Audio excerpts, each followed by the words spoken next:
Hello everyone, welcome to the CTV News on Calabash TV and on the Wave Radio 94.5. I am Lisa Joseph. Industrial relations dominate with claims for outstanding overtime payments coming to bear both in the private sector and public sector. And showdowns imminent in both cases. We start with the Civil Service Association, which represents drivers at the Victoria Hospital. The workers for a second day stayed off the job Wednesday, protesting the non-payment of overtime to them for some 3 years now. The Acting General Secretary of the CSA, Wilfred Pierre, says the Ministry of Health is in direct violation of the Labour Code, withholding wages from the workers.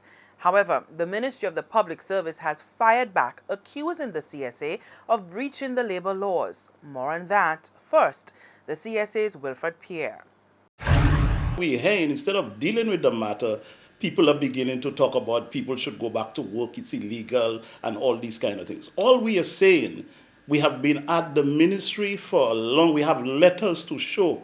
And some of the letters even showing that the Ministry of Finance had given approval to pay since 2013. And yet still persons have not received, these drivers have not received their overtime.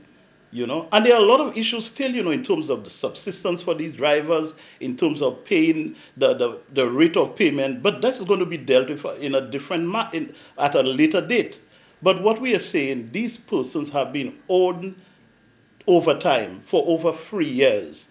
And all the time that we have been discussing that with the ministry, yes, we're going to pay, we will try to get them paid and things so, and nothing. And yet still we hearing the Ministry of Finance has given approval. But somewhere, somebody is holding the thing back.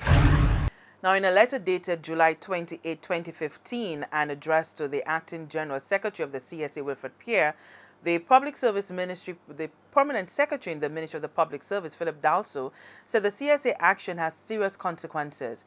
Dalso requested that the CSA instruct the drivers to report to work immediately, as they are currently in breach of the provision of the Labour Act.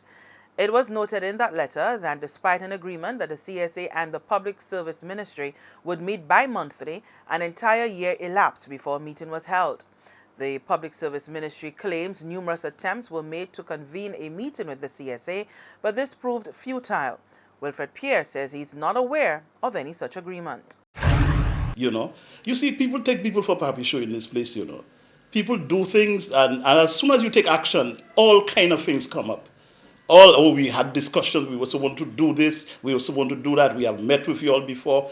We have letters that have said, even from persons within the ministry, saying that the Ministry of Finance has given the approval to pay. Why people are not asking why the people have not been paid? So why do you think they have not been paid? What I think is that from the letters that I saw, that the Ministry of Finance have given the approval, but they have people that have built kingdoms in these ministries. And these people do whatever they want. That's what happens. But what would these people, as you put it, have to gain by stalling payment to workers who are, by your own admission, at the lower level? Okay, if it is true that the Ministry of Finance did give the approval, and we have a letter from the executive director that said that, and that was in 2014, that the Ministry of Finance have given approval to pay the workers. If that is the case, why, we need to ask the question, if the Ministry of Finance have given approval, why is it that the workers still have not been paid? So we have to wait until somebody decides. I mean, who runs, when you really look at it, who runs things? If the Ministry of Finance give an approval for something to happen, because it is not, you're not doing the people a favor, This is something that is due to them. It is wages and it's an offense.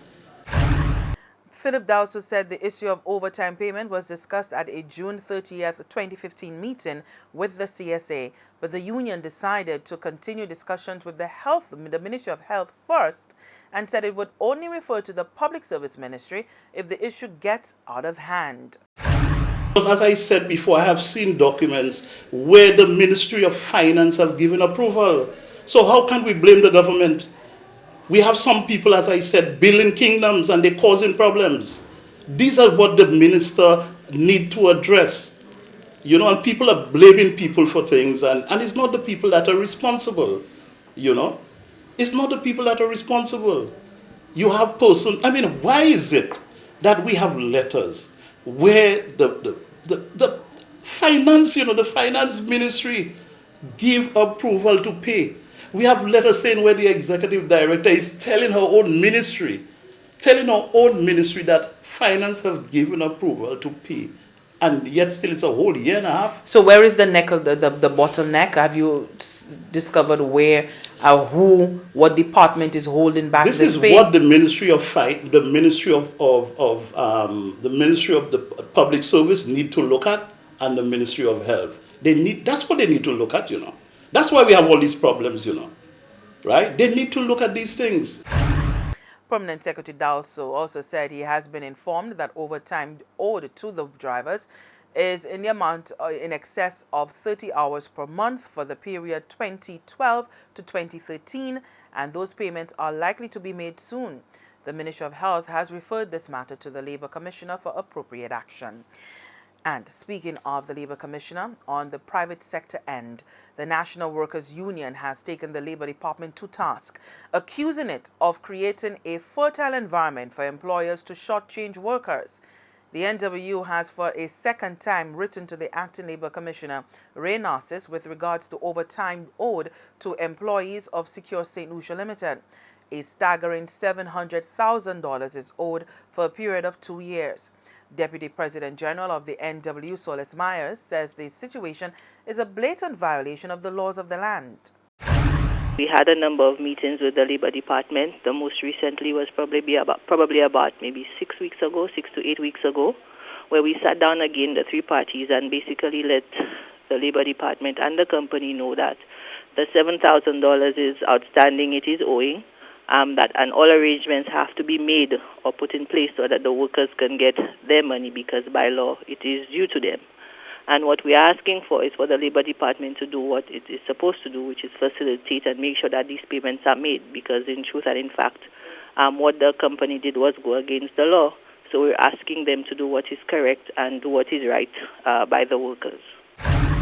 The NWU has also accused the department of being complicit in such situations. In its letter to the Labour Department, the NWU recalled that its intervention on a construction work site, which was experiencing overtime shortage, unearthed information that company officials had been instructed by the Labour Department to forgo overtime payments.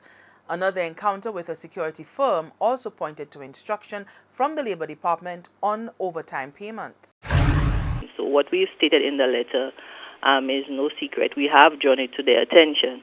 What we're asking for is basically, as the letter states, is for them to stop dragging their feet and do what is right by workers in this country. If what the employer did was not in keeping in what is in law, and it has been drawn to their attention, they have the powers vested in them through the Labour Code to do what is right, and that is what we're asking for them to do. The Secure St. Lucia has indicated that a payout in such a large amount would drain the company, if not send it totally out of business. So how does the Labour Department move forward in a situation like that? Well, when the company did make that presentation, we gave them a number of recommendations in terms of moving forward. One of the ones that comes to mind right now is obviously they might not be able to pay everybody all at once, but they could do so in batches.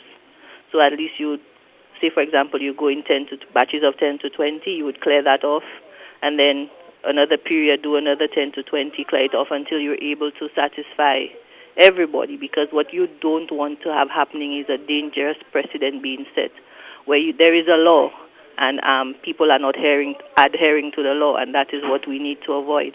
The law was put in place there to protect the interests of not only employers but workers as well. Ms. Meyer says the workers have waited long enough and that the union has exercised tremendous patience. The NWU has appealed to the Labour Commissioner to ensure resolution to the matter, as the union does not want to seek other means of doing so.